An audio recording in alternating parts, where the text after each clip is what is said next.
Good evening and a very warm welcome to one and all. I welcome you to the 14th monthly online guest lecture organized by the research scholars at the School of Sanskrit, Philosophy and Indic Studies, Goa University. Our guest and speaker for today is Dr. Thomas Jackson, and the title of his talk will be Philosophy, Primal Wonder and the Future of Education. A few reminders before the talk. The event, along with the contents in the chat box, is being recorded. The participants are requested to keep their microphones on mute throughout the lecture, which will go on for about 60 minutes, after which there will be a Q&A session. May I now invite Ms. Vasudha to kindly deliver the welcome address. Thank you, Sia. On behalf of the School of Sanskrit, Philosophy and Indic Studies, I extend a warm welcome to our speaker for today, Dr. Thomas E. Jackson, popularly known as Dr. J. Dr. J earned his doctorate in comparative philosophy from the University of Hawaii in 1979. In 1980, he became a co-founder of the Hawaii International Film Festival. In 1984, he trained in philosophy for children, P4C, at Montclair State University in New Jersey with other scholars from around the world. There, he learned from P4C's creator, Matthew Lipman, an inspiring approach to work with children, a provocative way of thinking about philosophy, and an exciting development in education. Since 1984, he has been passionately committed to the development of P4C in Hawaii and around the world. He is currently serving as Executive Director of the newly established UHM Uhiro Academy of Philosophy and Ethics in Education. Dr. Jackson received the Chancellor's Citation for Meritorious Teaching and the Robert W. Clapton Award for Distinguished Community Service. His ongoing research interests focus on demonstrating the impact of doing philosophy with children in grades K-12.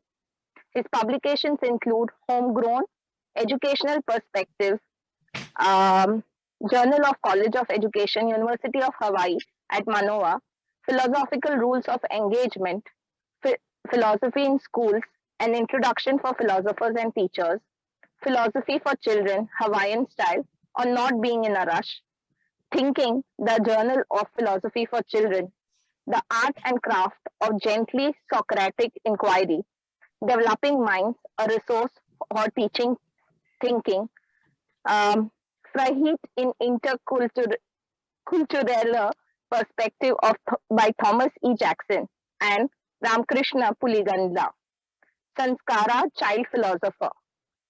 These are some of the publications of Dr. J. On behalf of the school, I also extend a very warm welcome to all other faculty from GU who have joined us today, all the research scholars at GU, all participants, that is faculty, students and others from and outside GU. I also welcome the Dean and Dr. Koshi Tharakan for today's lecture.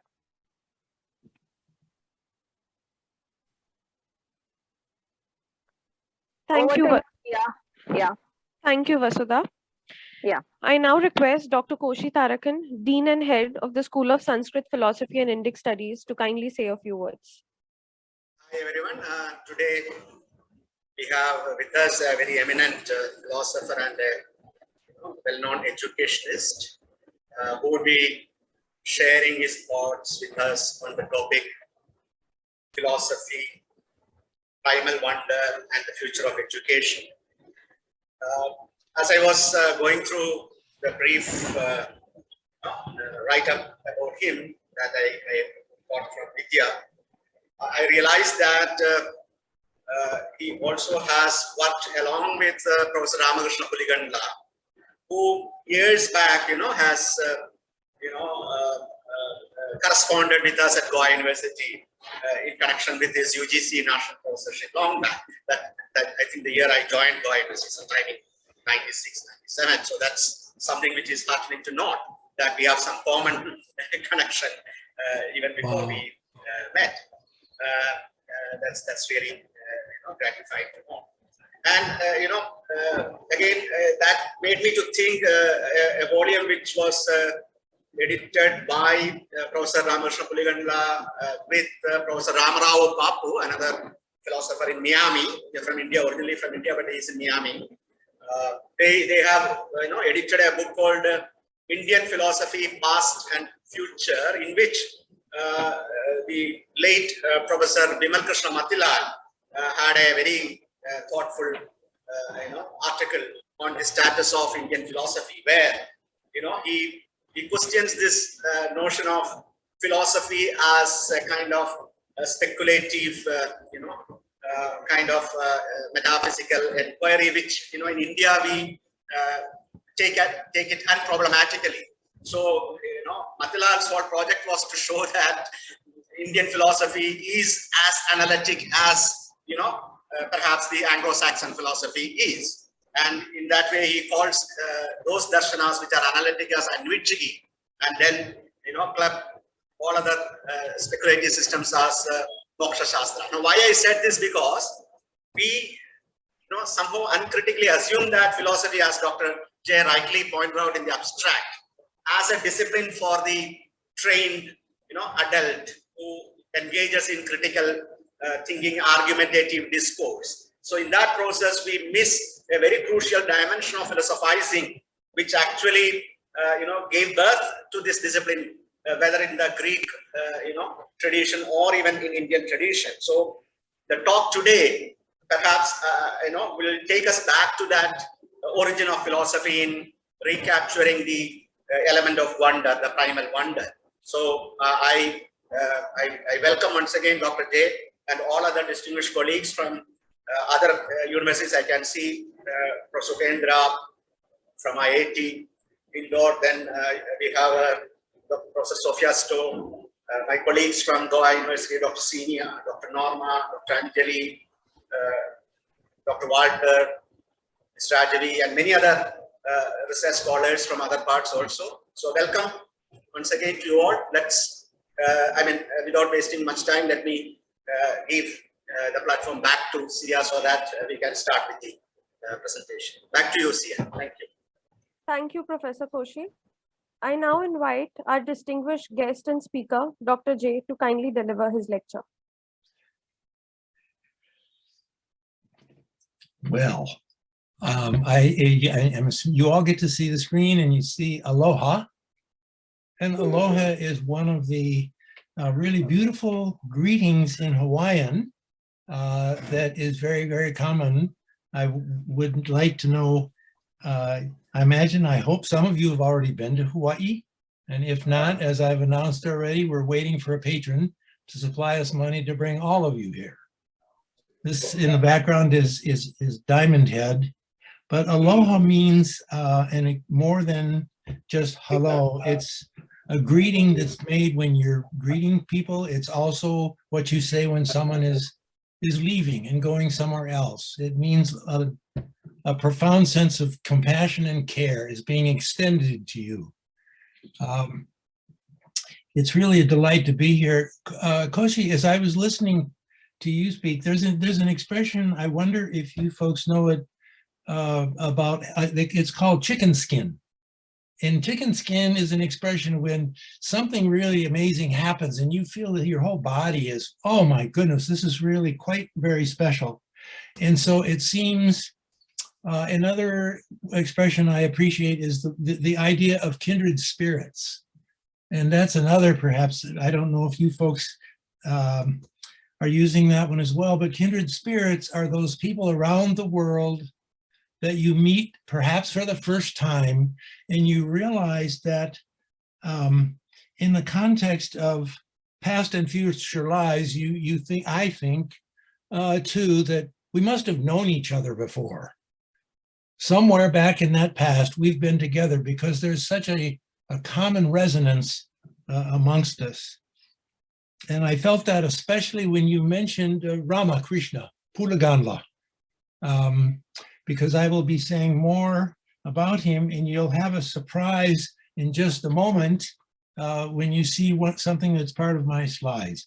So aloha, but I also wish to extend Namaste. Namaste to you and to all of you that are here. It is really a great honor for me to be able to be together with all of you today. Okay, now there, Kosi, I imagine you will recommend or recognize this handsome young, not young, so young anymore, person on the right. Yes, That's yes, very much. Very much, can't you see? Yes.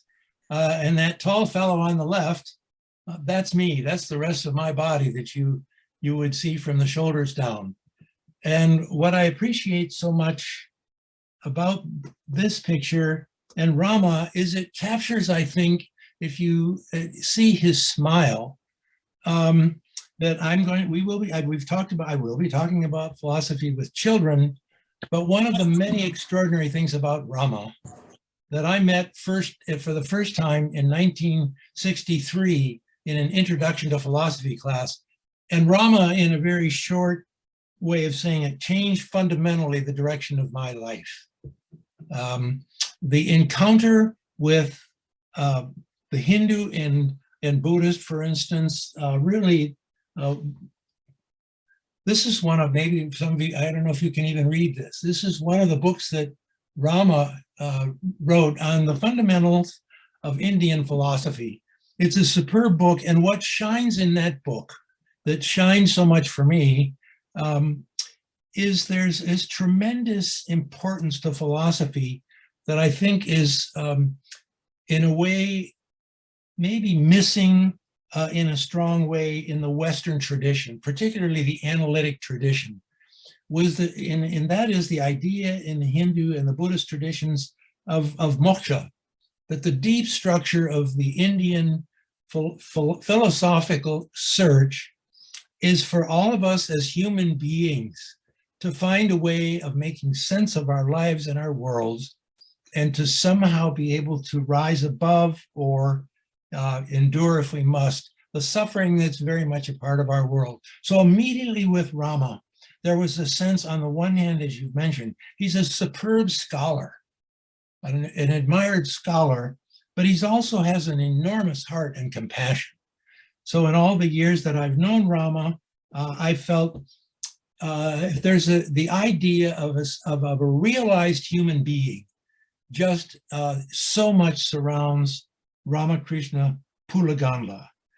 When I began this project in '84, Rama was very excited that I would be doing this work and opening the world of the academic world of philosophy to children.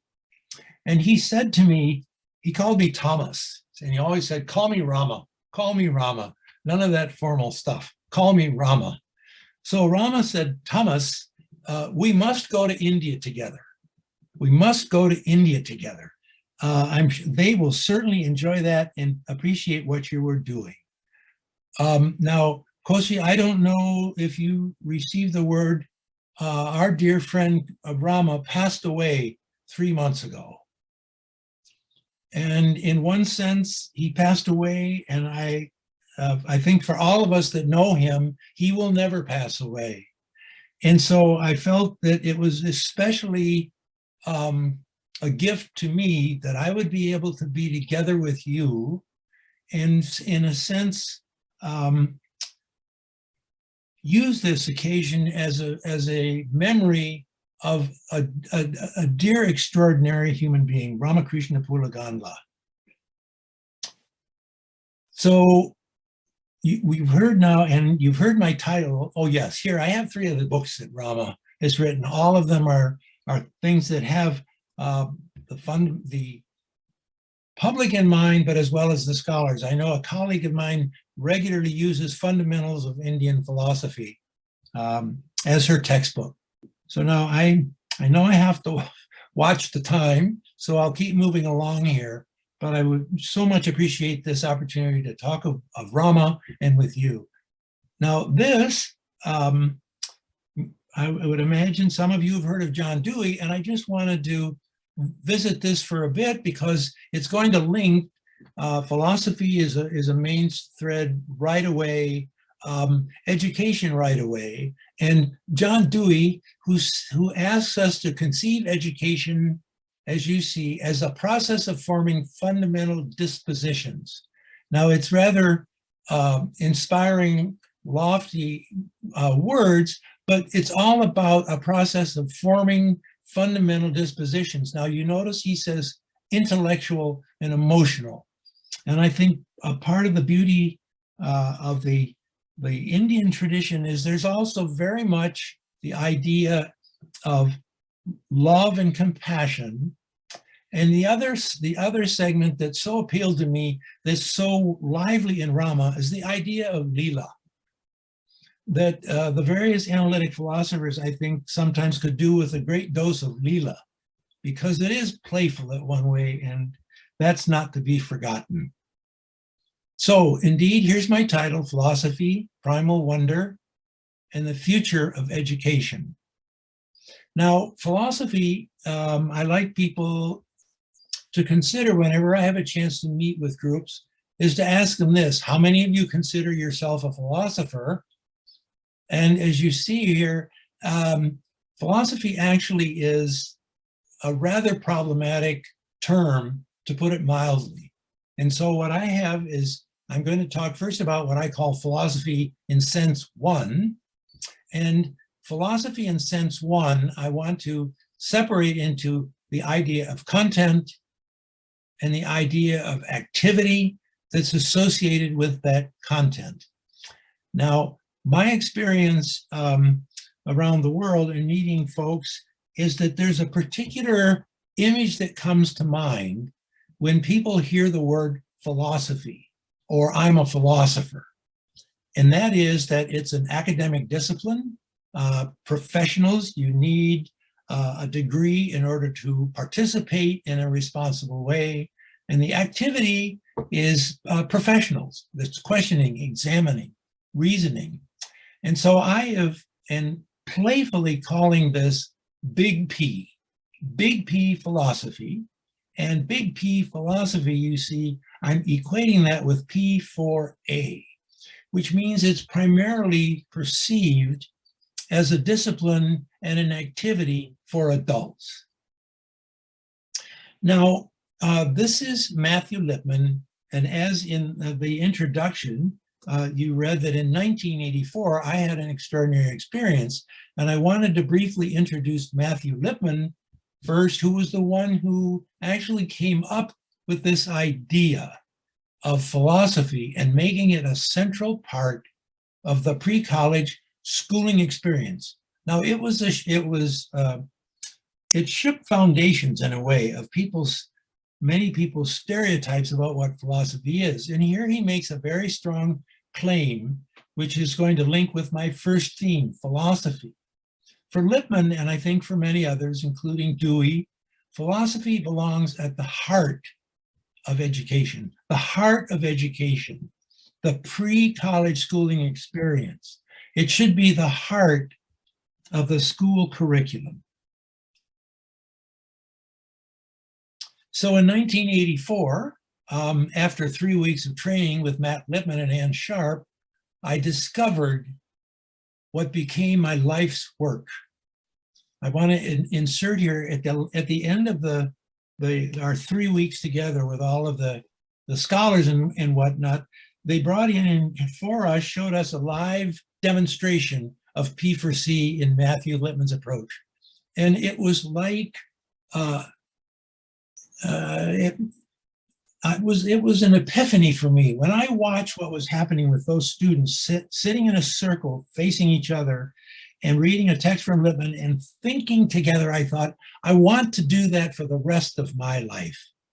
So when I returned to Hawaii, as you see here, I found a very receptive audience, and I began immediately working directly in K-6 public elementary school classrooms with teachers and their students using the Lipman curriculum approach.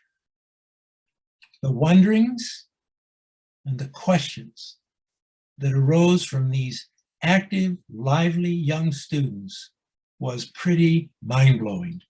Now, those of you who have an opportunity to be around very young children, have children of your own, or if you're lucky, as I am, grandchildren, you'll know exactly what I mean.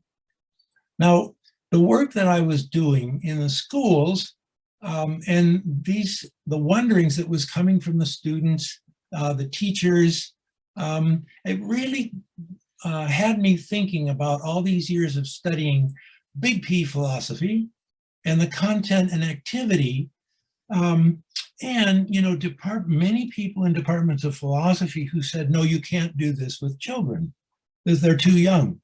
Now, I was aware of Plato and Aristotle, and they had both said that philosophy, I'm putting it this way, is intimately connected with wonder. So whatever else there is to be said about philosophy, it was a breakthrough for me to realize that these two thought of philosophy and wonder as being connected. And so this quote, so I have here, enter Socrates, because in this quote that you may know, he says about Theaetetus, Theodorus has a true insight into your nature. Now you see I've put that in red because he's not saying it's accidental. It's in your nature in calling you a philosopher, because wonder is the feeling of a philosopher. And with all due respect to our analytic colleagues, I think feeling makes them a bit uncomfortable, but it's a feeling, and that's where philosophy begins. It begins in wonder. And so for folks who wonder, it's part of who we are. So here I have this very treasured slide because I asked the question, when does philosophy itself begin? And the for me is a sound that I've heard actually in many different cultures when people are engaging in, I would say, wonder. And my conclusion is that wonder begins at birth. I was present when my son opened his eyes for the first time, and what I beheld in his expression was this extraordinary sense of wonder. So this wonder is a wonder that I refer to as primal wonder. And so in terms of connecting with this trio that I want to weave together, philosophy, and now I had through Socrates that it begins in wonder, and that wonder is something that begins at birth. We are all born within us this sense of wonder. And one of the things that I appreciated about that idea is that every child who enters this world is bringing with them this primal wonder. And so this primal wonder that informs our love, and here as you know, the Greek, philosophia, this love, philosophy for Socrates, philosophy as a love of and a quest for wisdom, Sophia, and wisdom is really about how to best realize the possibilities this life offers us and examine life worth living. And I found it really still inspiring to think this wonder is a part of it is our nature.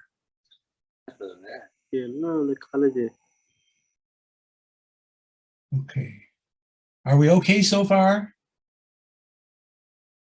Yes, Dr. J. Okay. Yes. Okay, is my timing all right? Right, okay. Okay. Please feel free to pop in and keep me, and that we keep a proper pace.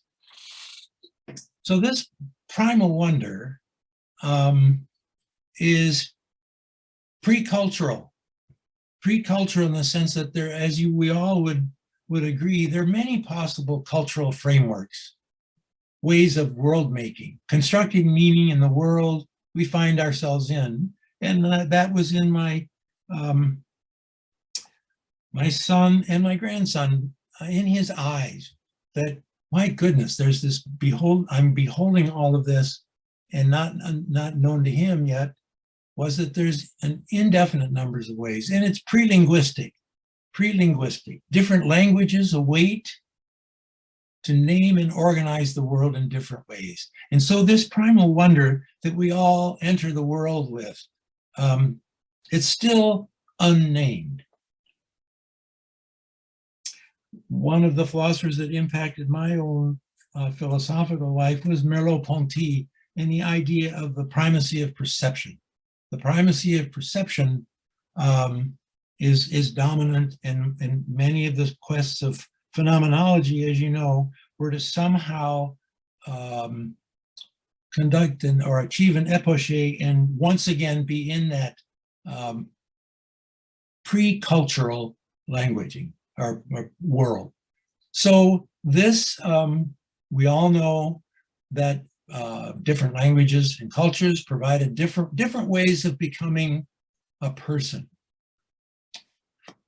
And the tremendous, momentous transition that occurs when we internalize, in the process of internalizing an embedded language, it provides primal wonder with a voice that is clearly an essential part of our emerging identity. And in a supportive environment, this acquisition of culture and language releases from children an avalanche of persistent wondering and questioning that I found myself immersed in 1984 and from then on in my work. They're questioning of why. But why? Yes, but why? There's such a powerful beauty and persistence in their persistence, in their evident need to know.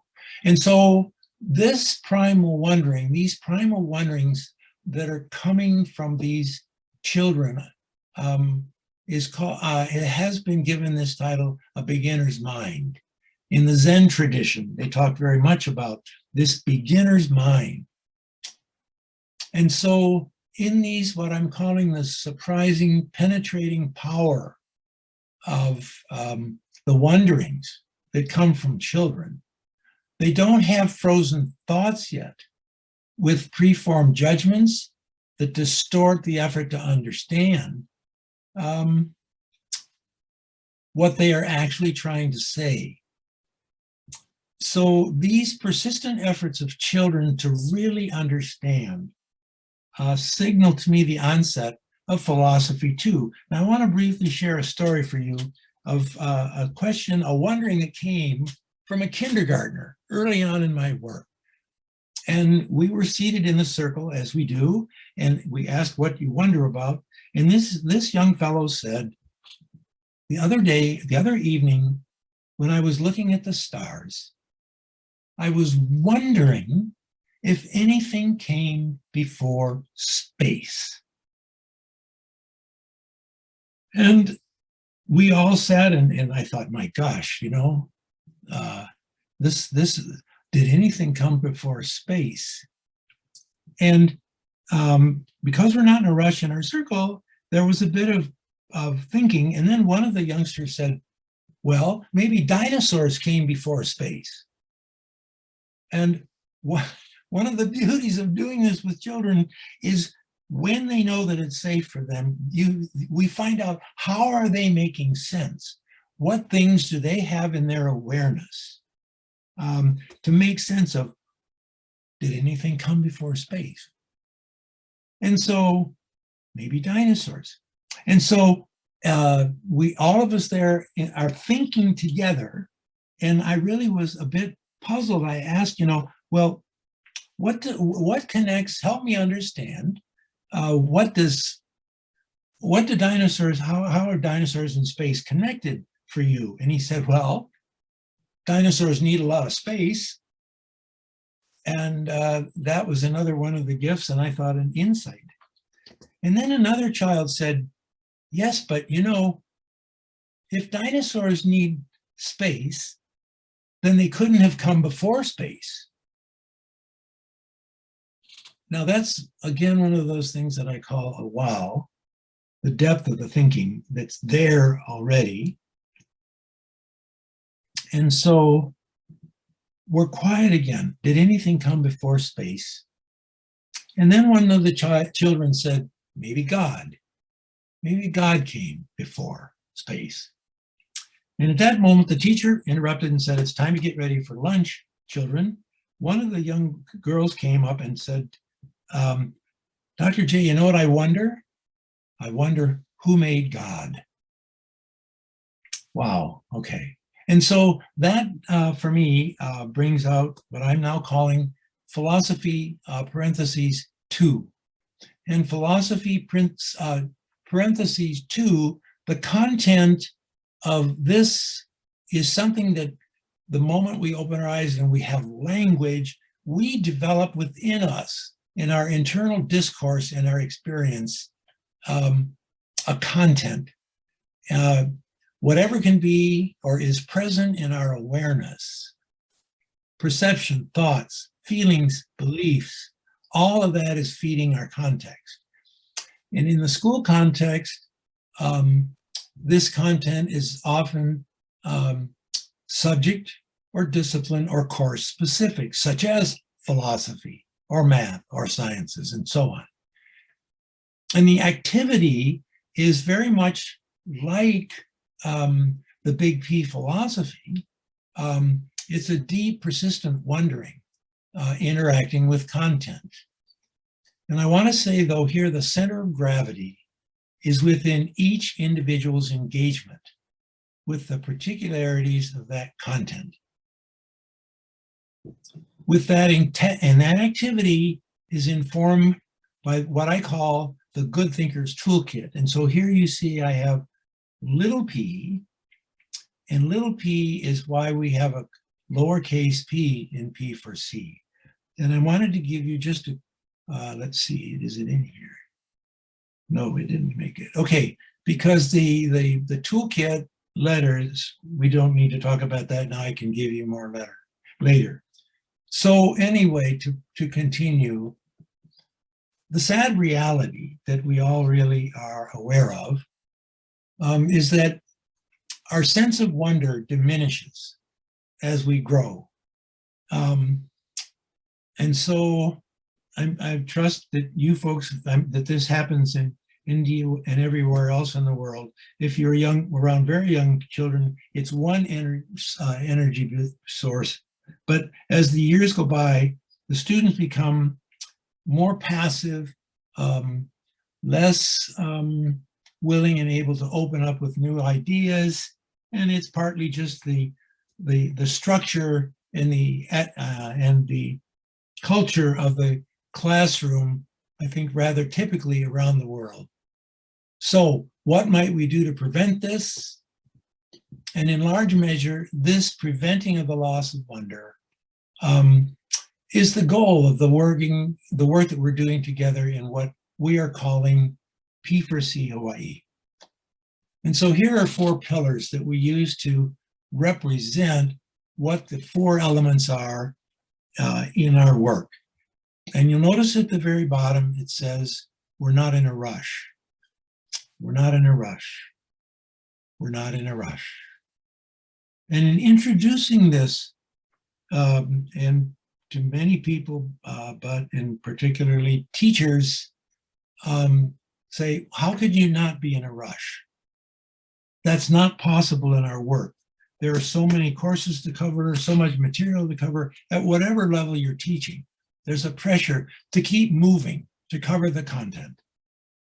And so for us, these pillars, and beginning with community, are committed to the idea there has to be a place, in a way, a kind of a sacred place, where we're not in a rush.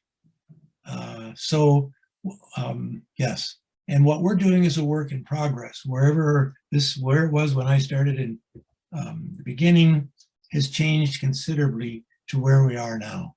So what I'd like to do now, just briefly, a revisit with, this is where my offices and the offices of our academy, you'll all come and visit this. Sophia can tell you it's a lovely place to be and visit. And so This is where our Beautiful. academy is located. And I've just given you our website in case you would like to. There's some very interesting things I think you could find on our website. And this is just to announce, this will be, I think, the 4th summer where we're going to have an institute, a summer symposium for those interested in learning more about P4C. And they're the folks that are on my, the faculty and staff of our academy. And so I wanted to take you now to Waikiki School to give you a much closer look at what the specifics are of these 4 pillars and how they manifest themselves in a public school setting. And so this particular school, Waikiki School, has been, as you see, it's been central to the growth of our work for over 20 years. 20 years. P4C is a vibrant part of this school culture, impacting all of us, the teachers, the students, the parents, the support staff, university students, national and international scholars who come to do research into the various complex interactions of successful award-winning schools. Now, if you think of the opening of the three topics, where we have philosophy and we have primal wonder and education, what we do intersects with the major important players in education and in the creation of what happens in schools. So here you see Waikiki School, the lovely location, and there's the entire student body gathered there together. And so I wanted to take you briefly through the 4 pillars. And the first pillar we're calling community. And the creation of a community of inquiry, as I think you would agree, and particularly in P4C as we're conceiving it, it's not a given. It's not a given. Many classrooms are communities only in a very, I don't know, the main energy there is about the content and the internalization by the students, and they're becoming proficient in an important way with the content, science or math or history. There's some very important things that needed to be learned. So this is a fourth grade class, and the community becomes a setting for the foundation of creating a physically, emotionally, and intellectually safe place. Now, how safe the various classrooms are around the world and in each person's individual experience is a topic for an entirely other time. But as you can see, and as I mentioned before, it begins with a circle. It begins by making a circle. And you notice, of course, in a circle, we all can face each other, see each other's faces and expressions, and the teacher is a member of that circle. So we make what we call a community ball. And I'm holding this up now, and where my face used to be. This is a constructed community ball that we all make together as a first activity in creating our community. And so here you see, that's on the website if you want to learn how to do it. Now here are the 3 governing sort of protocols.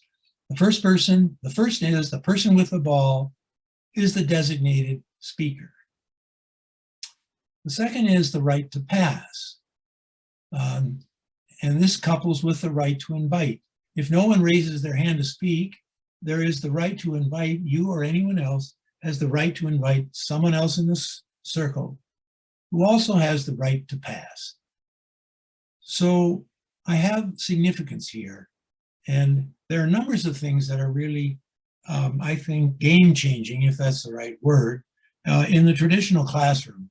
And one of them is that the creation of a community ball and then delegating in a certain sense the power to speak or not is transferred into this community ball. And that decides who speaks and who decides. And it requires new roles and responsibilities for the teacher and students. Now, I would add about the community that's formed. There are stages that the community goes through: beginning, emerging, and mature. And so in a beginning community, the teacher will have a dominant role in seeing to it that students are indeed listening to each other and so on. But the ultimate goal as it moves along. And what you're seeing in this circle are fourth graders who've been doing this since kindergarten. And so they were very well acclimated to the protocols that are part of what's happening. And so in that growing safety, the students and the teacher all realize that they are free to ask virtually any question or state any view, so long as respect for all community members is honored. Now, I use this approach, and some of my colleagues use this approach in their university classes. And this idea of creating a safe community that's safe and where they feel increasingly safe and motivated to speak is quite a shift for them, which they then come to appreciate deeply. Any question, virtually any question, and you can ask it again if you don't understand. And again, as that child in us persists, because the deeper understanding is really a hallmark, I think, of true education. So then the next step is we have a dialogue and an inquiry together. And you notice here, here's the procedure. We're in our circle. The topics that we're going to dialogue or inquiry together are selected by the community. That's what happened in that circle when I saw it for the first time. The students read a text that they selected or offered their wonderings. And then they select what they want to talk about. Now, the next important piece of our inquiry dialogue is that it's a co-inquiry. Nobody knows in advance where it's going, and it's going to involve cognitive tools. And I think this is where I ended up putting, ta-da, there it is. These are the 7 tools of the Good Thinkers Toolkit. And if you look at these, I think you'll agree, if you're in the academic field of philosophy, these are precisely the sorts of software, if you will, that are animating the discourse within philosophy, gaining clarity by what do you mean, offering reasons. What are the assumptions that are in the thinking that we have? Inferences. Is it true what's happening? Are there any examples or evidence, and are there counterexamples? And this we start in kindergarten with the children, and they very quickly find it empowering to themselves to be able to ask, how come you say that? Is it true? And so on. Now, the framework that we use for a session, and this I use at the university. The first is, we call it plain vanilla. There's a prompt.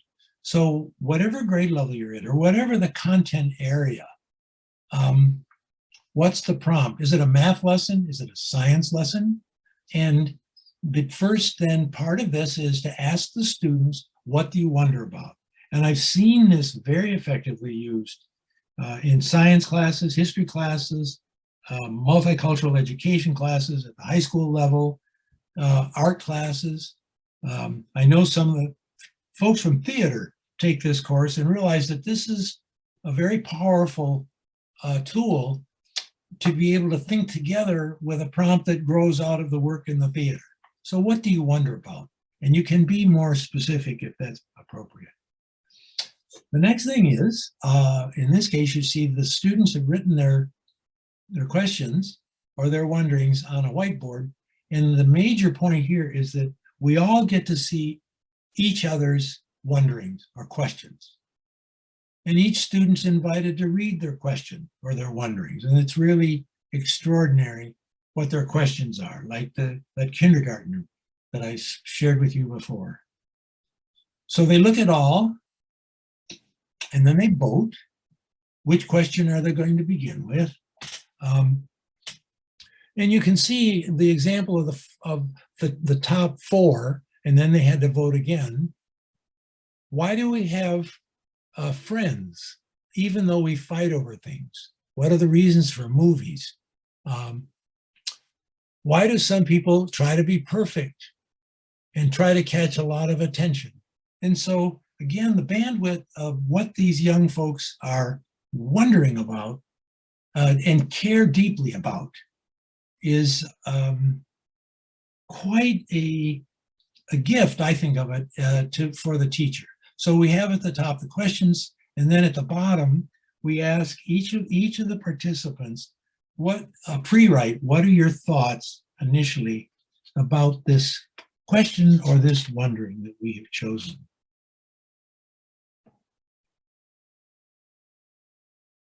Wow, okay, we're on this. It's going to be over pretty soon. So then we have our engagement. Now we have our dialogue and our inquiry, and it's in here that you'll see the use of the toolkits. What do you mean by? How come? Is it true that? And if you see the students, that's very, once they're on it, they really love it. They listen carefully, and so on. So, and then the last step is that we reflect on the session, and we indicate with what we use as a gesture of thumbs up, the middle, or down. So how was the participation, and how was the inquiry?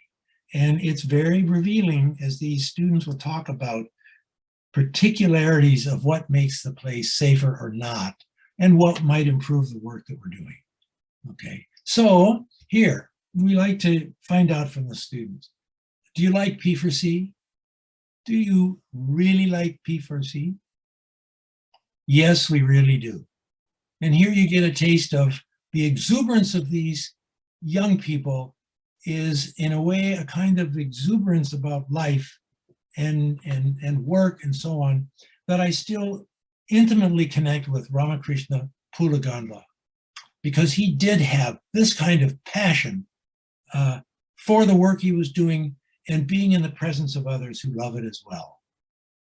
And so it's this view of philosophy that for us and others who are doing it, and you did hear from Sophia, who participated in our summer workshop symposium, that this is growing not just in Hawaii, but Japan, Taiwan, Austria, Switzerland, and China.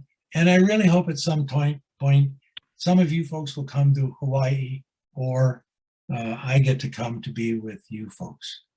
And what I feel deeply when we watch and research the progress of these young people who have continuous contact with this in several of our schools, kindergarten through high school, they are instantiations of individuals who are living as a matter of their nature an examined life. And so just again, briefly, what we've also done is connect with colleges of education who now adapt this as part of their teacher preparation program. They're also conducting research to find out, okay, is this working? And in what ways? How is the thinking developing? The State Department of Education is a player importantly in our work. District Board of Education's Department of Education's, our philosophy department at the University of Hawaii, that's where I'm housed, and 2 more of our staff members are in the Department of Philosophy. And we're all collaborating with the teachers and their students, the principals and their communities. Our community is a vast one, so the various interests of the various groups are very much part of what we do and reflecting on.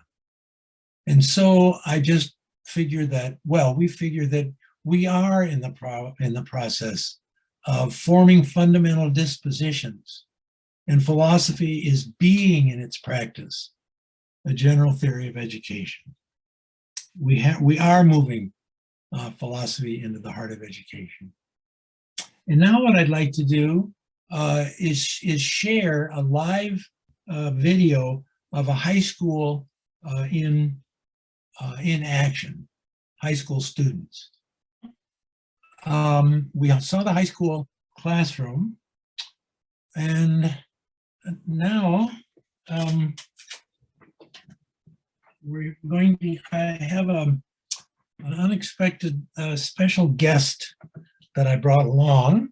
That's part of the playfulness of the work that I love to do.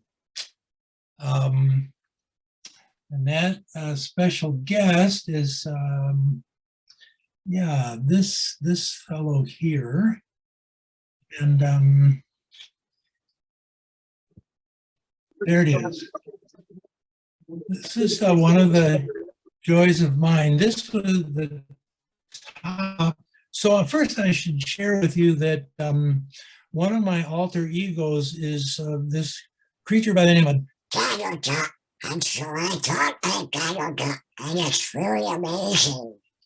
Now, what you see in this picture here is when I was teaching large sections, 80 to 100 students in an intro to philosophy class, to make it a more accessible place, I would occasionally talk like Donald Duck, and they would laugh and relax, and then were more willing again to participate in an active way and ask questions. And so in the school newspaper, there was this cartoon by a student that was in the class. And it's, you can see my new professor has a weird accent. Have you ever had a teacher like that? And so this is a bit of a treasure, because this was the impression, one of the impressions of his intro to philosophy class was indeed the professor had a unique and amazing accent. And so one more, and then, yes, here, just those of us who were part of making this, Vidya and the spirit of Rama, and this child engaging with me in wondering, we all want to say to you a warm and heartfelt mahalo for allowing me this opportunity to share this work that I really love doing, and I'm so pleased to be able to present to you. So now, Vidya, we can open it up if there are folks that I would love to hear if folks have some thoughts or reflections. Yes, Dr. J. May I invite Ms. Elizabeth to please moderate this Q&A session. Okay. Over to you, Elizabeth.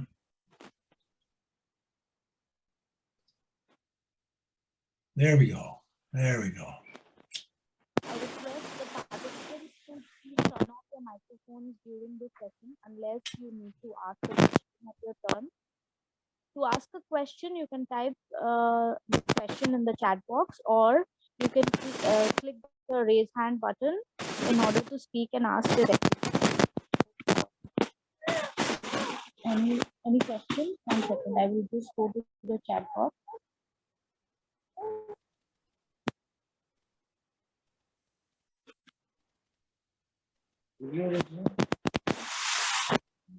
So there's Aruvi has to say something. Thanks. Should I just read it out? Thanks, Professor J, for giving us the talk. I'm more comfortable typing my thoughts out, so I hope the moderator. She says, just something I wanted to bring up while the creation of safe space to ask a question or state opinions freely. It is different when this happens in a P4C setting and outside the classroom. If I'm not mistaken, what I'm trying to understand here is how is this safe space ensured, the wonder sustained and not suppressed in, say, a kid's family setting, wherein the parents might not be acclimated to encourage wonder or familiar with how safe space works, which in most families is not accessible. She also has a little story to share. A couple of hours back, I was at a coffee shop where a kid wondered. I mean, serious mouth opening, wondering out loud if I was a boy or a girl. I always feel happy when kids ask me this rather than just presume my gender and pronoun, which most adults do. When I told the kid I was a girl and asked if the kid knows who a trans woman is, the kid wondered back, placing a gentle hand on my chin, saying, "But how come you have a beard if you're a girl?" The kid's family, uh, however, adults presumed I was a man and asked the kid to apologize to me. I tried to explain to them that I'm actually glad the kid asked as opposed to their blatant misgendering, and requested them to communicate to the kid in a familiar language. If they could translate or say who a trans woman is. The adults had no clue how to do that and just ignored my request. The bottom line is I have hope for the kid, not much for the adults. So she says further, I share this story for I see how a child's wonder is suppressed by the presumption of adults and how the kid had already been trained into thinking that beard equals to boy, no beard equals to girl. Now, leaving the story behind, I return to my wonder. How does a safe space work out outside of the classroom? If you could share your ideas on how you see it happening. Um, Dr. J, would you like to first respond to that? There is a follow-up also, a question to that. Yes, and, I've used that word mahalo. This is an extraordinary, wonderful question. It really gets to the heart of what we are endeavoring to do, and the enormous difficulties and obstacles that are in the way, and why we have that one of the key places for us is to find, if at all possible, over time to create an entire school that is doing this work. Because you know, in Hawaii, there are cultural things about children just not speaking in the presence of adults, or you know, just the kind of painful intolerance that you're witnessing, that this young child is being subjected to, and you are being subjected to. And so by starting in a school, and I mentioned we've been at Waikiki for 20 years. Now, it's not that it takes always 20 years, but if you're able to get even a classroom, beginning with a teacher who has seen this and understands and has a bit of a way of creating a bit of space, and I would say to breathe, with her children or his children or whatever, and how quickly the children take to it, it's very important early on to notify the parents of all the children in the classroom that you're doing a new activity with the children. And if it's a school setting where the parents come in to meet, it's even better if you can have a group of parents together, but explain to them that the idea is we're creating a community, and the children are going to learn about listening to each other and be able to think more clearly, something of vital importance recognized by educators around the world, that we need young people who can think carefully for themselves. And to do that, when we say to ask questions in responsible ways, it's precisely to be responsible in the posing it, which is what you experience with this young child. And then it's so depressing when that happens. Years ago, we got on an elevator when my daughter was quite young, and a very large local woman got on. And my daughter is looking up at this woman, and her eyes are getting bigger. And she says to this woman, "Wow, you are really big." And I had this moment of, oh my goodness. And this woman looked down at my daughter and got this wonderful smile on her face and said, "Yes, dear one, I certainly am, aren't I?"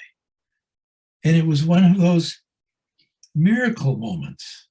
I want to tell you another story that happened at a teacher's meeting at a school where all the parents were there. And she was explaining to these parents we're doing something different, where we are encouraging the children to ask questions, toolkit things about, well, why do you say that? Or what does that mean? And they're doing it in this gentle way, a very gentle voice of caring about how other people are going to think about things. And so one of the women that was there was, again, she was Micronesian, very, and again, the beautiful larger size that these island folks have, they're such beautiful people. And she just exclaimed, and usually it's part of their culture not to speak out in a group. She exclaimed, so that's where it came from. And we're all wondering, what do you mean? And she said, I was in the kitchen and my daughter was out with Papa, and I heard him say something, and I'm lifting this casserole out of the oven, and our Papa says something, and my daughter says, that's really interesting, Grandpa, but I disagree. And I started trembling. I was shaking. I could hardly quickly enough get that very hot casserole down to the floor, because what I'm expecting is, shut up, you don't talk to me that way. And so what happened was it was so quiet for what seemed a very long time.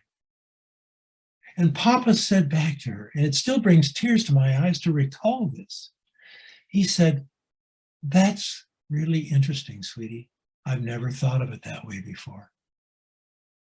And so what happens in whatever ways to reach certain parents who understand what it is that we're trying to do, it's a gentle environment, it's a different culture we're creating, responsibilities for me as the teacher, as well as for the students. We're learning this together.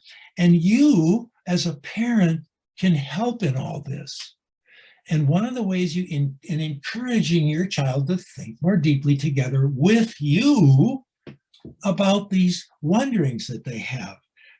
And the first thing is, when your child says something or asks something, resist the strong urge of your beginner's mind to answer the question right away. Because this child, in a way, is offering to you unknowingly an invitation to think together. So if your first response can be just a not in a rush, that's really interesting. And then to gently hand the invitation back and ask them, what do you think?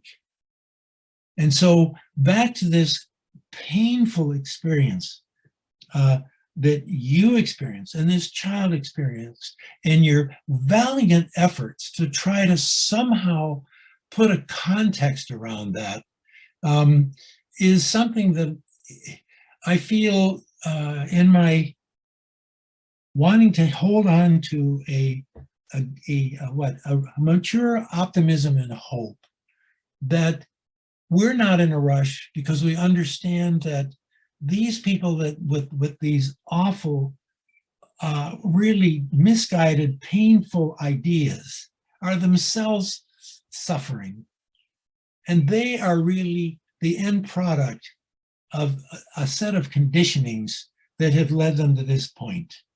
When I'm teaching the courses at the university, and the students are initially so quiet and so hesitant to speak, I often share with them about what it was like when they were young children, and that there's a Harvard researcher wrote a book with the title Wounded by School, Wounded by School, and how many people go through school and they're wounded because they internalize a set of behaviors that is a hierarchy of power. And to be able to undo that on a one-to-one basis, if you can reach a particular child or classroom, and parents, that's a huge breakthrough. We do have parents that will say, we do this at our dinner table now. We have a little teddy bear that we pass around, and we have a kind of a family meeting, and we ask, what are you thinking about? What are you sharing? What would you like to share? What would you like to do this weekend? And so for a child, I like the idea that a high school senior who had begun working with children shared with a group of visitors from China, or from Japan rather, when they asked him, what was it like to work with first graders for the first time? And he thought, oh my God, how do you talk to, I don't know what, I was terrified.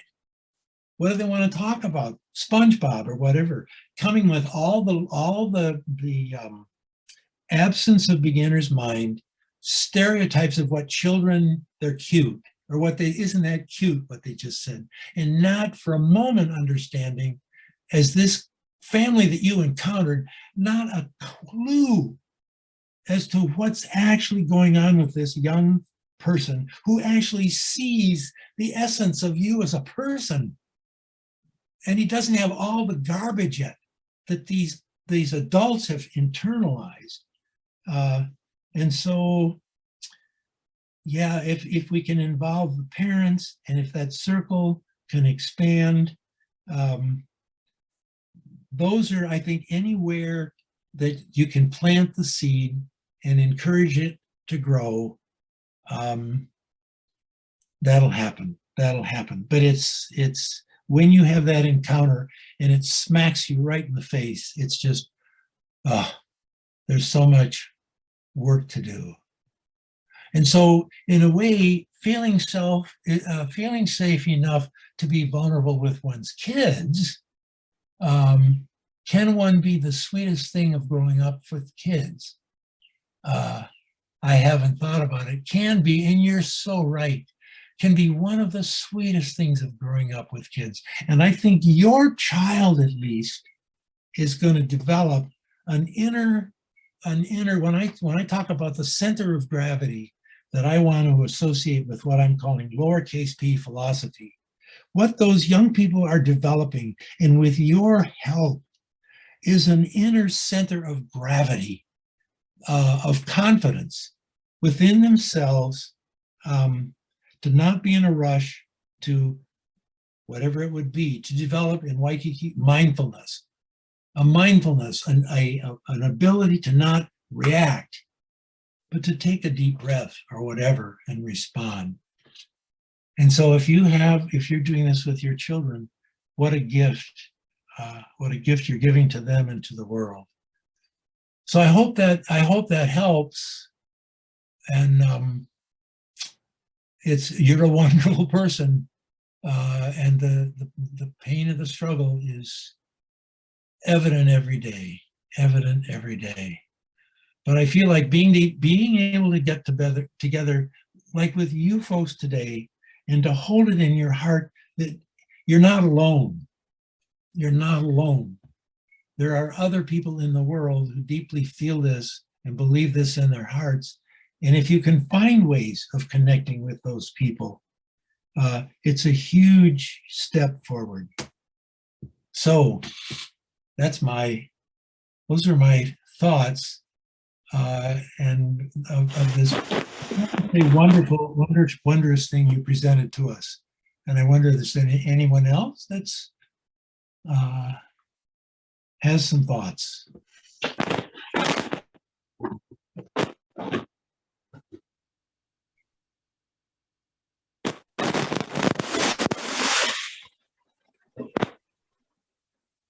Sounds like a hailstorm.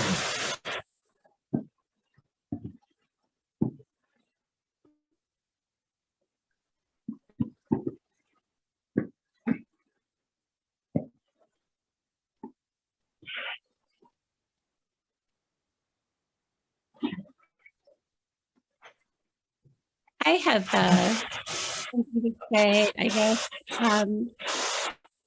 that it is worth trying out secrecy. And you can start it at the kitchen table. You can start it with friends. You can start it where any people are gathered. And you can just start inviting people to speak and posing a question. But in the academic sense, and the formal approaches, you cannot not do that self-evaluation at the end, I think. I think where my P4C didn't really work is when I forgot to ask the group, okay, how do we do on listening to each other? Did we feel listened to? How did we do in our inquiry? I think those questions of reflection are really important. And it's similar to, you know, when we hear the Stoics at the end of the day to do kind of a recounting of what went well or what didn't go well at the end of the day. It's good to have that recounting after a conversation. Do you want to say a little bit more about that, Dr. J, or when you discovered that self-evaluation? And then I have a second question, and I was wondering if you could do the unexamined life is not worth living in a Donald Duck voice. Okay. Oh, well, your first comment, Sophia, is right on.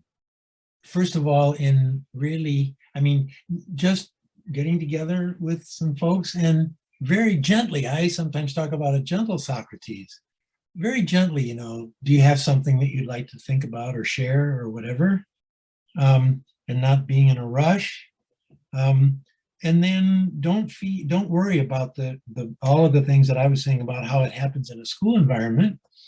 It's really being, I think, having in your heart what this is trying to do and not being in a rush, and then reaching out and having in mind that at our deepest levels, I think everyone wants this. They want this.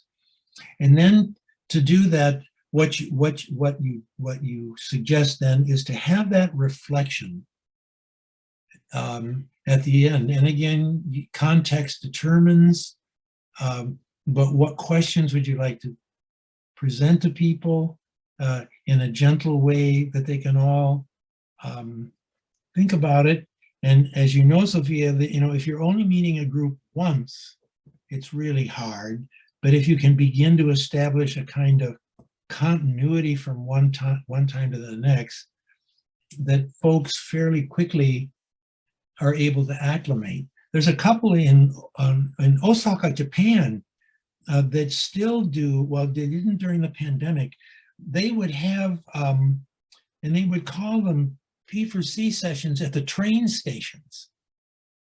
And along the train stations, with the new trains, they actually have meeting areas where people can get together. And so they had a website. And in the beginning, it was only 2 or 3. And then they would announce where they were going to do this. And when I was there and visited, they had 50 people show up.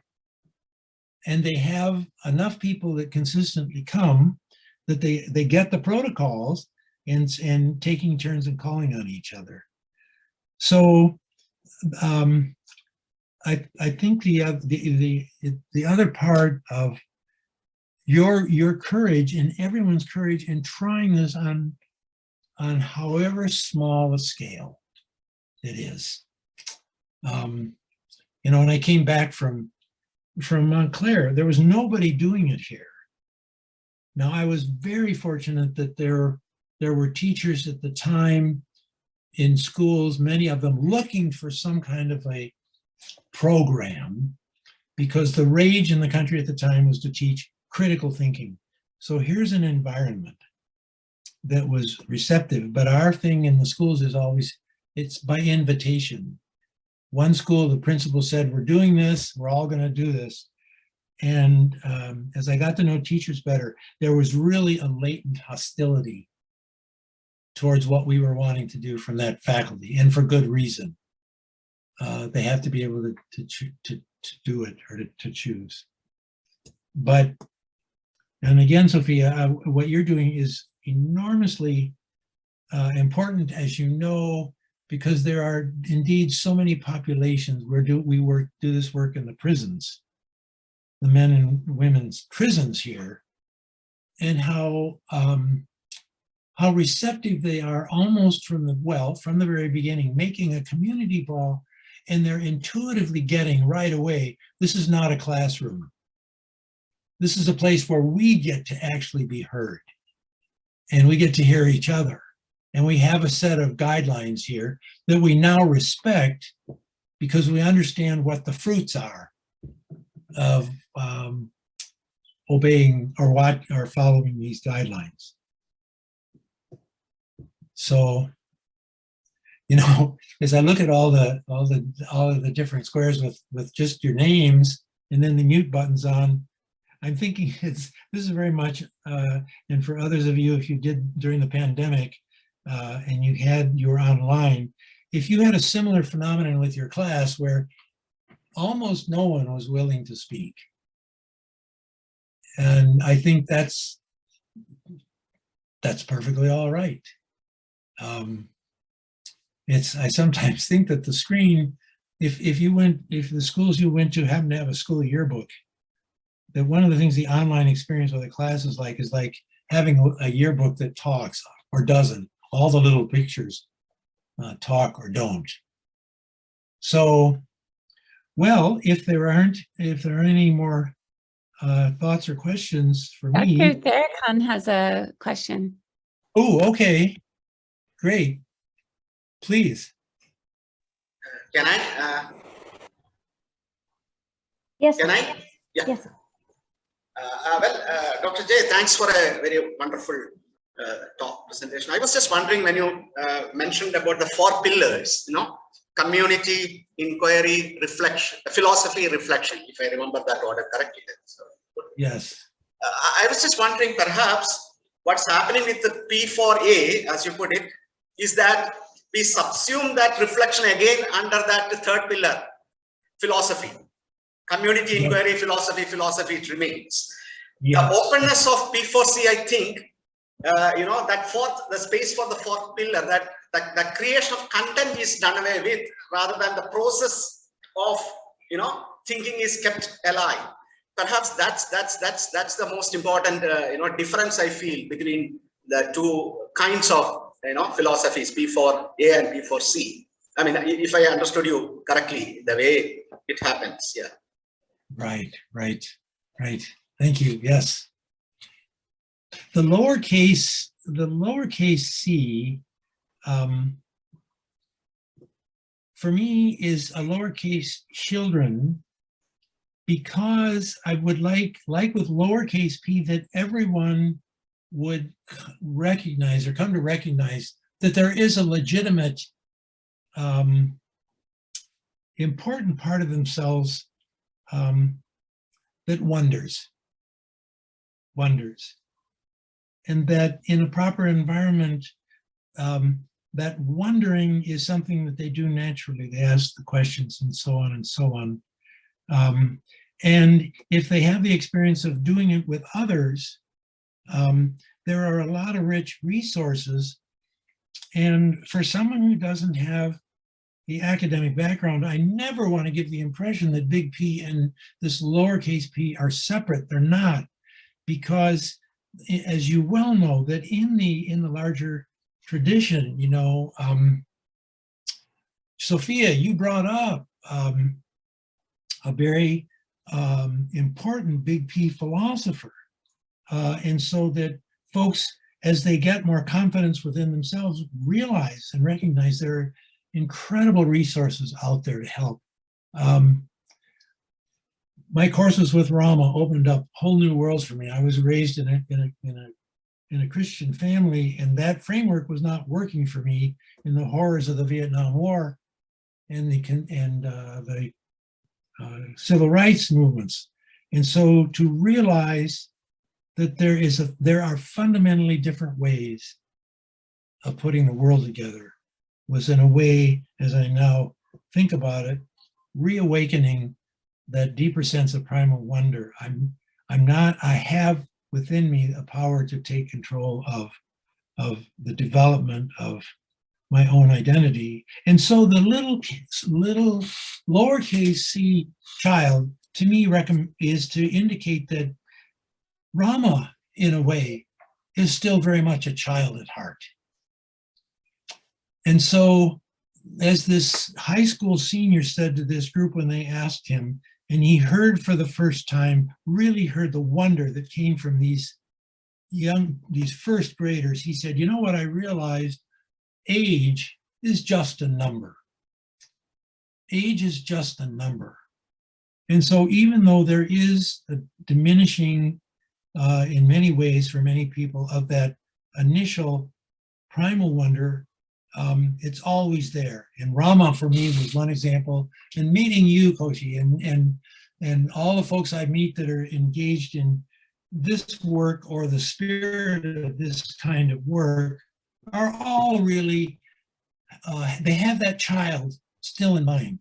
They wonder deeply, does it have to be this way? What am I assuming? What else could we do? So there's a freedom that they have that I see loops back in to education.